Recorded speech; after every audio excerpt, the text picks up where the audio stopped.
For staying with Daybreak, we're getting into the conversation now in civil society and governance. The question we're asking you this morning: has the civil society played its role in governance? From where you sit as a Kenyan, has the civil society played its role in governance? The hashtag is Daybreak. 224222 is the number. You can call in 0719 777. You can tweet at Citizen TV Kenya. Trevor Mbija, Waiga Moura will sample some of your views during this broadcast. That is the question right there. Has the civil society played its role in governance? We'd like to hear from you. Are you satisfied with their performance? And I'll bring your attention to page 3, where Lobby plans fundraiser to help Githongo pay 27 million shillings.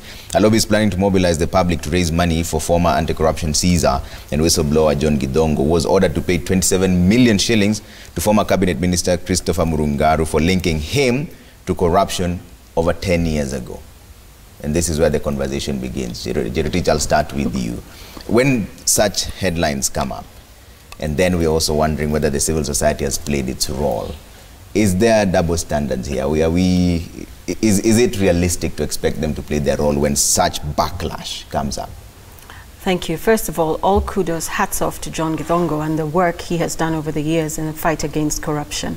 And I find it absolutely appalling that at the end of the day, his whistleblowing has resulted in this level of punitive damages in relation to what Murungaru had accused him of doing. And it flies in the face of what the president said: can the whistleblowers come forward? Can you tell us about graft? So as civil society watching this, I don't want to have 27 million shilling fine landed on me, or that I have to pay out to somebody because they say I accuse them wrongly of corruption, when there's a judicial process that should be able to review effectively and tell us whether this person stole or not. So for me, what it does is it simply pushes civil society deeper into a corner and frightens. This is corruption fighting back at the end of the day, in my opinion. So I know and believe in what John Githongo has been doing over the years, but when you see a 27 million amount like this, it shows me that it is almost futile as civil society to step forward and blow the whistle, because the backlash will be squarely on you. So the government protects its own, the system protects its own, and certainly not the whistleblower. But there are those who also who play the devil's advocate. They say this should inspire people to be truthful first, so that if you mention, who should be truthful, regardless of which side you stand on, whether you're the whistleblower or whichever side you're on, whatever you say has to be backed by fact, so that if I take you to court and claim you accuse me wrongfully, you can easily give the evidence. I'm yet to see what John Githongo said that wasn't based on fact. The court found otherwise.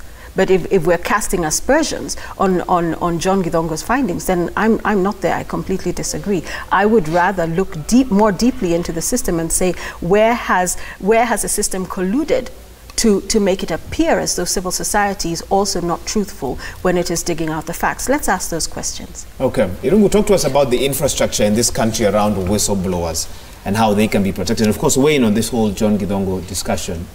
Yeah, I mean, I think it is a disastrous judgment. Disastrous. Not just disastrous. I'll just be very clear about this.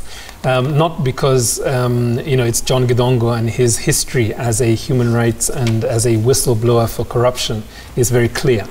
But really because of what it says to the rest of the country. And it's not just civil society, it's citizens. Citizens actually are the whistleblowers. Most times when we've been doing work on corruption, it is citizens that come to NGOs with evidence of corruption.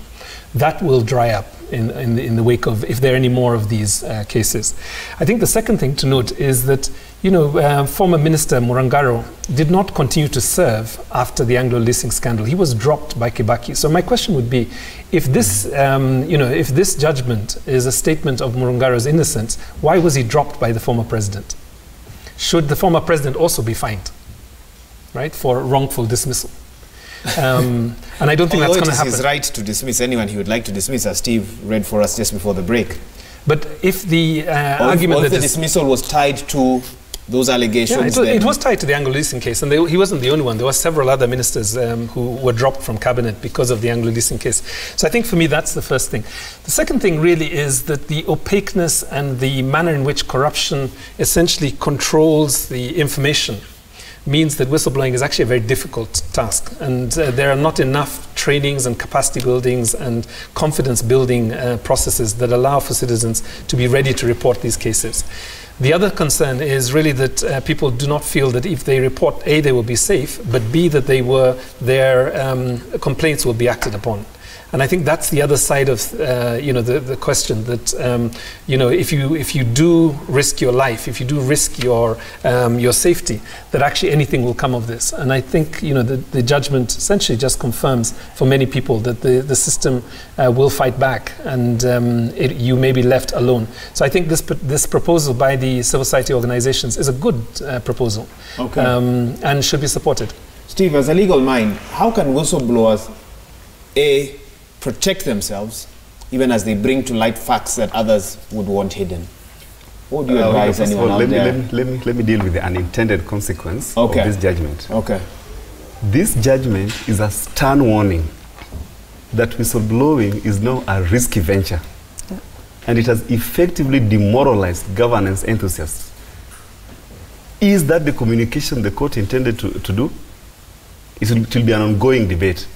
But even on the substance of the matter, even with the safe assumption that Murungaru was falsely accused, the Defamation Act allows for halfway measures that are not excessively punitive, especially if the person on the dock or the person seeking protection of the court is a state officer or was a state officer at that time. The halfway measure, if you're saying that you are falsely accused, it has been established through the judicial process that he was falsely accused, publish an apology in leading dailies so that Kenyans can know that he was falsely accused and you have retracted. That serves the same purpose. And if you want to award what we call damages in tort, some kind of reputational injury, you have to make it reasonable, taking into account certain factors that if you are a state officer, you must be open to a higher threshold of public scrutiny. And sometimes part of these accusations is part of civic vigilance. You see, the Constitution requires, and I was curious to learn, to get the details about this case. The judgment is being delivered in a new dispensation. If you look at the critical pillars undergirding our Constitution, one of them is public vigilance. It's an indispensable ingredient, in supporting the Constitution. Under Article 3 requires every Kenyan to defend the Constitution. Defending the Constitution necessarily means that you must always keep state officers on their toes. Sometimes even accusing them of corruption is a way of, inspiring them to get out the facts, because there are many ways to get facts from them. It might be you can go to court, you can go to court, do an access to information. You can accuse them of stealing public funds, and they say, no, here are the documents. You get. Although so accusing them leaves them with a stain. If you're a state officer, you must be interrogated every step of the way, and Kenyans should not apologize. So the design of the law, and I don't know how the court could have missed this angle. Issue a public apology because he was falsely accused. Also state there, well, although you have the opportunity to accuse state officers, but also do it with moderation and at least do some access to information first, some halfway measures. But overall, I'm one of the greatest supporters of the judiciary, and I think everybody knows that, because I always believe our democracy is still very unstable and very immature, and when we need to hold together as a country, it is the judiciary that will preserve the state of our nation. The state of the nation is not as strong as the president would like us to believe. The state of the nation is truly fragile. And when it is fragile, only the judiciary can step in. So I'm always very cautious in criticizing or critiquing the judiciary. But on this particular judgment, I think it demoralizes a lot of Kenyans. It will have a negative unintended consequences of diminishing the war on corruption, diminishing public scrutiny on what state officers are doing. So, Sam, what do you make of this ruling in regards to civil society? And one, I think it's a very unfortunate ruling. Very unfortunate because of a number of things, but I'll just say two things. One is that when John did what he did, and if you look at all his motivation within TI and in the president's office that time, it was in the public interest. And that is a fact that should not be forgotten, that when he acted in the public interest. That's why I agree with civil society organizations, and indeed Kenyans who will come forward to say that we stand in solidarity with John Githongo in this. Because this is not about John Githongo. This is about Kenyans' resources. And remember, while this judgment is being issued against John Githongo, we do not know where our money went through Ogolla leasing. The state machinery has never delivered to us information about who was responsible for what, neither has it punished anyone. I know there is a case ongoing in court, but this thing is taking too long. And suppliers were paid. I don't think the state machinery, I don't think the state machinery is really been very helpful. In any case, I think, and as a Kenyan, I am allowed to think this, that the state machinery has been used to frustrate accountability on the Ogolla leasing case, for the simple reason that those who are involved were very highly placed in this society. So this is about us as a Kenyan people. So while I may not agree in terms of raising money to pay this decretor sum, I do agree that Kenyans should stand in solidarity with John Githongo, one, in raising money for him to prosecute his appeal, and two, if it comes to him paying any money in the end, Kenyans should rise up and pay that money. So that it's a constant reminder that the line is being drawn. It will be us versus them. Because I see here we are up against a system that self-perpetuates. I think the other thing I need to say about whistleblowing, and the question you had asked Jerotich, I do not need to have the full facts, the truth, as it were, about anything for me to be able to report about it. That is the reason why the police say, if you have information, come to us. And for all these cases that you see being prosecuted today, they are whistleblowers. And the unsung heroes in these cases are actually, most of them, civil servants, public officers that I don't think we think very highly of, but they are almost invariably the sources of the information that leads to these investigations that lead to prosecution. What we are telling them now is that you are not welcome to do this, and if you do, you will go the way of David Munyake or John Githongo. So we have no history of protecting whistleblowers. Absolutely, there is.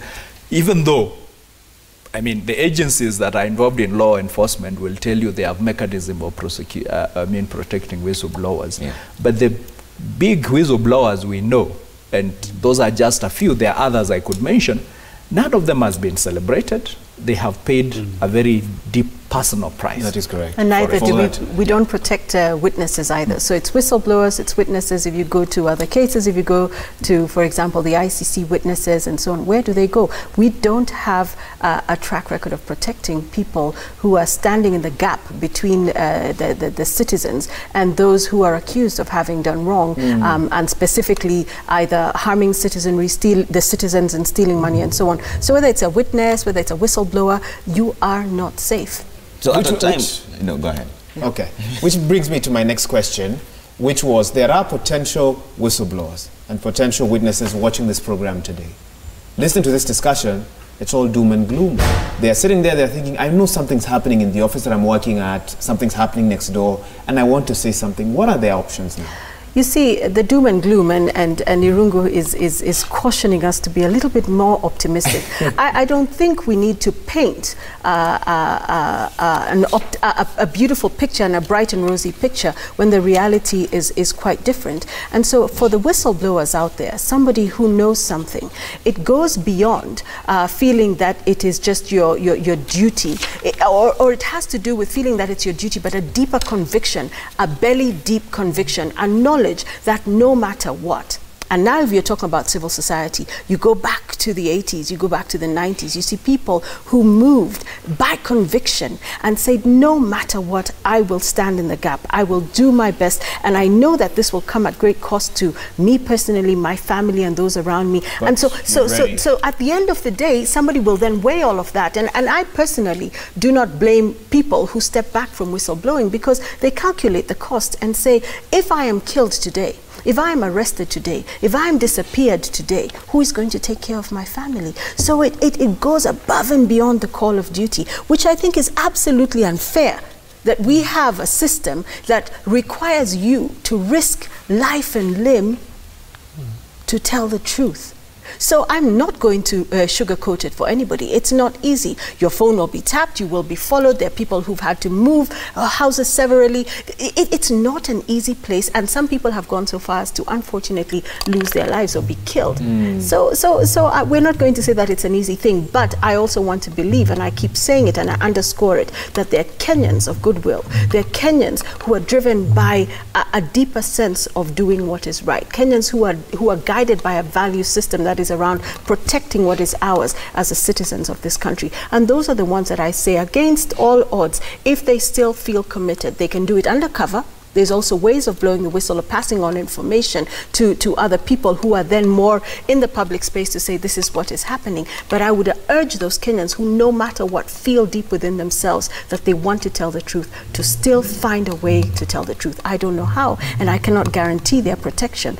Some of us do that as well, and we don't know. We cannot always guarantee our safety and our protection, but we're still there standing in the gap, and we will not stop until there is a level of accountability that allows us as the people of Kenya to thrive, not just survive. Yeah. Irungu, how would you rate the performance of the civil society? Is there a sense of support from the people and also from the civil society themselves to protect their own whistleblowers?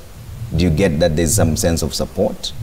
So I think first, for many Kenyans, we tend to say civil society when we mean NGOs. Yeah. So if what you're talking about is organized citizens, I think there has been, Kenya is one of the countries where you do see in all the areas, whether it be on issues like the Lamu coal plant, where there is going to be tremendous devastation to the mangroves and that part of the country, there is a civil society response to that. On the issue of corruption, there are, in fact, I think if there's any glimmer of hope in the country, it is really citizens who have continued to rise in the different capacities to be able to deal with this. On the issue of human rights, whether it be unlawful police killings or whether it be forced evictions, there are civil society organizations working on these issues. So I think for me, comparatively to many other countries in our region, I think civil society in Kenya has continued to be, a beacon of hope, not just for the country, but for the continent. Having said that, there are a number of constraints and challenges that we face. So just to give an example, it is now, It's now 5 years since President Kibaki assented to the Public Benefits Organizations Act. That act has still not been commenced. There were discussions last year that took place between the Office of the President and the Ministry of Interior and non-governmental organizations to reach an agreement on what would be an acceptable law, or rather amendments to the Act. That agreement was reached, and it is now 6 months later, the Act still hasn't been commenced.